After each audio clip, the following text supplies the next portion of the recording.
Are you the only one that can see your vision? Are you the only one that believes in some other possibility for your life? In that last video, we talked about it's never too late to become the person you might have been, and oftentimes we're waiting for some type of permission or validation from someone to get started when we really just need to get started and take that chance. Today I'm going to share a story with you, and this goes way back. This goes way back to right after graduating college. And I was visiting a friend and father figure that was our neighbor, lived across the street. And I think some of the other videos I mentioned, I would do a lot of exterior painting, mow the lawn, the landscaper, the painter, the car wash, detailer, all of those things. Well, he had moved into a much more upscale neighborhood, big house on the hill, all brick, wooded area in the back, the pool. And we were visiting his home for the first time.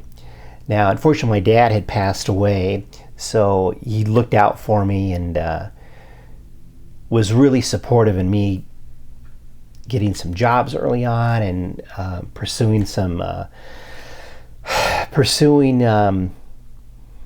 dental school. I'll have some stories about that, which I did not go that path, but we can discuss that. But he was very successful, very tall, very intimidating. And having dinner at his home, it was him and his wife. And as I mentioned, my dad had passed. It was just me and my mom were there. Now, I had already moved out from the Midwest to Las Vegas, and we had this nice dinner in his home. And it's one of these dining rooms where it's a completely separate room, right? It's not like my dining room where you can yell across. You could shake hands with somebody in the living room and somebody in the kitchen at the same time. I mean, this is maybe a 4,000 square foot home, basement, all these things, and a separate formal dining room, a completely separate room, closed off from everything else, really upscale, really nice. Dinner is finished, and then he starts asking me, so what have I been up to? And I don't recall how long I'd been in Vegas at the time, maybe a year or two, and was working at one casino in the slot department for about 13 months. It was about maybe 13 months, and then moved on. That was the Imperial Palace, which is now the Quad, right across from Caesars. And then after that, moved on to New York, which if you've been to Vegas or seen things on TV, right there at the corner of Tropicana. I was there for a couple of years. I don't know, in this continuum, maybe I was at the New York at the time. But he was really grilling me on what I was doing and what my long-term plan was, which obviously had no plan. Check out our motorcycle trip on that and all the learnings about planning on that one. But I had no plan and just felt defeated, didn't go that dental school route. But he was persistent on what my next step was, and I didn't have an answer. And it was an intimidating hot seat moment. And during this conversation, okay, everyone's mom's going to defend them, right? Says, well, maybe he'll, get into supervisor or management or something in the casino space. And I feel like I'm remembering differently, but that almost set him through the roof. He might even put his fist down, and it almost like, did that, like the sidearm, like, yep, stop right there.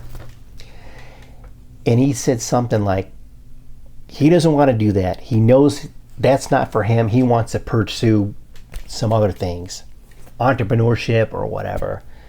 He says, he reminds me, a lot of myself when I was younger. He said, but you know what, when I was younger, and then he talked about all the things that he had done. And I have a past video on that, when in a decisive moment, working in midnights in a steel mill, decides to become an attorney and take on that whole challenge. I'll have to link to that in the description. But he talked about starting his law practice and the legwork and the effort that was put into that and the knocking on doors. So my point here is sharing partially, hey, there's that work that needs to be involved, there's that planning that needs to be involved, but the big one here is that vision. Many people aren't going to have your vision of what it is you want to do or even understand what it is, because they have no desire to do that. Like in that particular moment in that dining room table when I thought I was just going to get, I don't know, choked out in there. I mean, I was sweating bullets in there.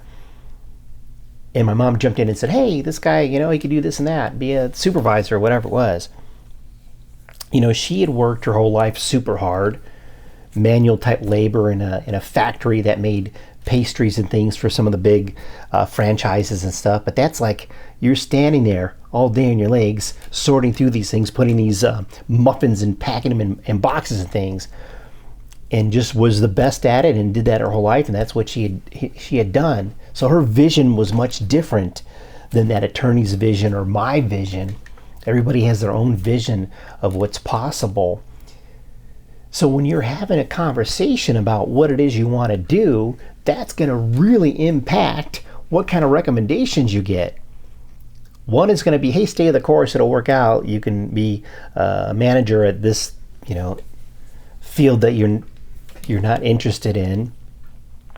Or you're going to have somebody that's going to hold you to the fire, that actually went out and did it and made it happen.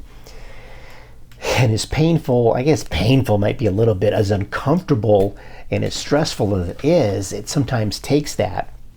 There's another video I talked about sharing a business idea with a friend that was an entrepreneur that was in the franchising space. He'd owned a couple of franchises, and I show him this whole presentation that I had, and he just comes out with, don't go broke doing that.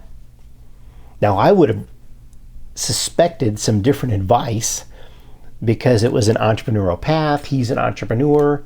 He knows the pitfalls of the franchise space. This was different and gave me the right advice, but I expected so much more because this type of business model was so different than his. Versus if I spoke to somebody successful in that industry, referring customers and selling products and consumables and things like that, that had a win there, they probably going to have a whole different vision and say, hey, I would do everything you could do to make it happen. The same thing in the YouTube space, right? Those that have succeeded are probably going to do everything they can to encourage you to stay the course, even if it's 100 videos deep and nothing's happening, to keep learning and keep improving and keep moving forward. So that's the big lesson here is it's important that only you can see that vision.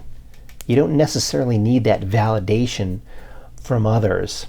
And sometimes when you go seek that validation, it may not be the encouraging recommendations that you'd hope for. It may be a strong dose of reality that in many cases, for you and for me, we're not doing enough to pursue what it is we actually really want to do.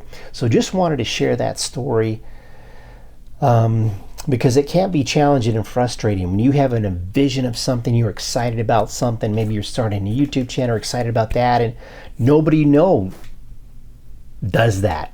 Maybe they don't even watch YouTube. They don't even have any comprehension of how it even works. I remember giving a Toastmaster speech once, and nobody had any idea how anybody would monetize that. Now, this is probably 10 years back. Hopefully they know now. They do after the speech I gave them, how you monetize YouTube, social media, and all these things, and digital marketing. But yeah, just wanted to share that story. It was like a milestone benchmark point in my life that I'll always remember. And then the other thing is too, you have to extend a thank you out to Mark for having that tough love and that like disciplinarian fatherly talk to help get me moving in the right direction. So hopefully these things all came together and you can get started on your vision. You have permission. There are millions of people that would support you in your vision. They may not just be in your close vicinity. So keep that in mind and take that first step. Appreciate you. Have an amazing day. Thanks again.